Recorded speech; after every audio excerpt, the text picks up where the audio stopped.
আসসালামু আলাইকুম। দুটি পাতা একটি কুড়ি হজরত শাহজালাল রহমাতুল আলাইহি ও হজরত শাহপরান রহমাতুল আলাইহি এবং 360 আউলিয়া স্মৃতি বিজড়িত পূর্ণভূমি সিলেট থেকে আমি সাদিয়া ইসলাম ব্লগ চ্যানেল থেকে আপনাদের মাঝে আছি সাদিয়া। আশা করছি আপনারাও আমার পুরো ভিডিও জুড়ে থাকবেন আর অবশ্যই একটি লাইক দিয়ে ভিডিওটি কন্টিনিউ করবেন। তো এখানে আমি সেহরির জন্য রান্না করতেছি কলিজা ভুনা। তো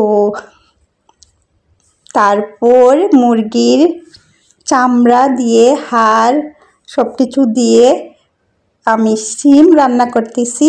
এই শিমগুলো অন্য এক জায়গা থেকে এসেছিল, গাছের শিম। আর এই তো হাজব্যান্ড কলা নিয়ে আসলো সেহরির জন্য। সেহরিতে উঠে আমি এগুলা ছোলা বুট এবং ডাল ভিজিয়ে নিয়েছিলাম। তো খুব তাড়াতাড়ি কিন্তু সেদ্ধ হয়ে যাবে যদি আমি সকালবেলা সেদ্ধ বসিয়ে দেই। এভাবে ভিজিয়ে রাখলে সেদ্ধ হতে তেমন একটা সময় লাগে না। তো এটা ছিল প্রথম রমজানের সকালবেলা উঠে আমি ছোলা বুট আলু দিয়ে সেদ্ধ করে নিলাম। আর বাকি শিমগুলো আমি পরিষ্কার করে কেটে তারপর ফ্রোজেন করে রাখবো। এতটা খাওয়া যাবে না রান্না করলে। রমজান মাসে তো আল্লাহ তাআলা সব কিছুতে বরকত বাড়িয়ে দেন, কেননা রহমত বরকত এবং নাজাতের মাস হলো রমজান মাস। আর এই মাসে আমরা বেশি বেশি করে ইবাদত বন্দেগিতে নিজেকে নিয়োজিত রাখবো। তো এই ইফতারের জন্য আমি লাল শাক ভাজি করে নিচ্ছি। তারপরেই তো কাঁচা চানা, যেটা আমার কাছে খুবই প্রিয়, এগুলা ভর্তা করে নিয়েছি। তারপর শসাটাও কেটে নিলাম। এগুলা কিন্তু রেডি করা লাগে ইফতারের আগে। তো ইফতারিতে কাজের এত চাপ থাকে না। যখন আমরা টেবিলটা গুছাতে যাব, এগুলা যদি রেডি থাকে তো খুব সহজে গুছিয়ে নিতে পারবো ইফতারি টেবিলটা। তো এখানে আমি ছোলা বুট রান্না করতেছি। তো ছোলা বুটটা আমি কিন্তু সেদ্ধ করে নেওয়ার পর খুব ভালো করে ধুয়ে আলুগুলো মাখিয়ে নিলাম। তার সাথে আমি সব মশলাপাতি অ্যাড করে নিলাম। হাত দিয়ে মাখিয়ে জাকিয়ে এভাবে ছোলা বুটটা রান্না করে নিব। আমার মাকেও দেখতাম হাত দিয়ে মাখিয়ে ছোলা বুট রান্না করতে। তো আমি এখানে পেঁয়াজ কুচি দিলাম, পেঁয়াজ বাটা দিলাম, রসুন বাটা, কাঁচামরিচ ফালিয়ে দিলাম। দিয়ে খুব ভালো করে বাগারটা একটু ভেজে নিব। যেহেতু আমি মাখানোর সময় গুঁড়ামরিচের পরিমাণটা কম দিয়েছি, তো কাঁচামরিচের জাল দিয়ে কিন্তু হয়ে যাবে। আর আমার ঘরে ছোলা বুট রান্নাটা একটু জুসি সবাই পছন্দ করে।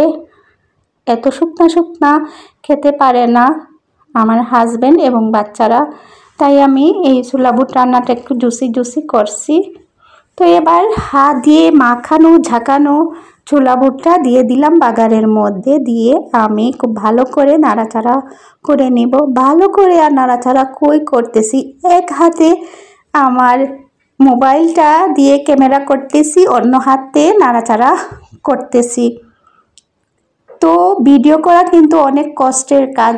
যদিও আগে ভাবতাম খুব সহজ, তারপর যদিও অনেক শখ ছিল, এখন ইউটিউবিংয়ে এসে বুঝতে পারতেছি যে কত কষ্ট ভিডিও করা। তো আমি কিন্তু ফ্রোজেন করা টমেটোগুলো দিয়ে দিলাম। দিয়ে একটু ধনেপাতা ছিটিয়ে দিলাম। প্রায় হয়ে গিয়েছে আমার ছোলা বুট রান্না, জুসি খুবই লোভনীয় লাগতেছে। আর কিন্তু আমি খিচুড়িটাও করে নিলাম। পুরো ডিটেলস শেয়ার করতে গেলাম না কোনো কিছুতে। যদি পুরো ডিটেলস শেয়ার করতে যাই তো আমার কাজের গতি কিন্তু আরও কমে যাবে, তাড়াতাড়ি কাজ করতে পারবো না। এখন কিন্তু পেঁয়াজিটাও করে নিচ্ছি। আর পেঁয়াজিটা আমি কিন্তু ইফতারের প্রায় 20-25 মিনিট আগে করে থাকি, তাহলে অনেক মুচমুচে থাকে। ইফতারের টেবিলটা কিন্তু আমি সাজিয়ে গুছিয়ে নিলাম সব কিছু রেডি করে। তো সবাই ইফতার করতে বসে যাবে, আজান হয়ে যাবে। তো আমি সুন্দর করে টেবিলটা সাজিয়ে নিলাম। এগুলো কিন্তু আগে থেকেই রেডি করা ছিল, শসা, তারপর শরবত, তাইলে আমি খুব সহজেই কিন্তু সেজন্য টেবিলটা তাড়াতাড়ি সাজিয়ে নিয়েছি। টেবিলটা সাজালাম তো ঠিক আছে, কিন্তু এখন প্লেটটাও সাজিয়ে নিতে হবে, কেননা যতই সাজানো গুছানো থাকুক না কেন আমার হাজবেন্ড প্লেটে যা আছে তাই খেয়ে উঠে যাবে, এগুলার দেখবে না, তাই সব কিছু দিয়ে প্লেটগুলা সাজিয়ে নিব। দেখুন আমার প্লেট কিন্তু সাজাতে লেগে গেলাম, প্রায় সাজানো হয়ে গিয়েছে। ইফতারি প্লেট সব কিছু দিয়ে দিচ্ছি প্লেটের পাশে। তো সবাই ভালো থাকবেন, সুস্থ থাকবেন। আপনাদের মাঝ থেকে আমি বিদায় নিচ্ছি। দেখা হবে অন্য কোনো ভিডিওতে। আল্লাহ হাফিজ।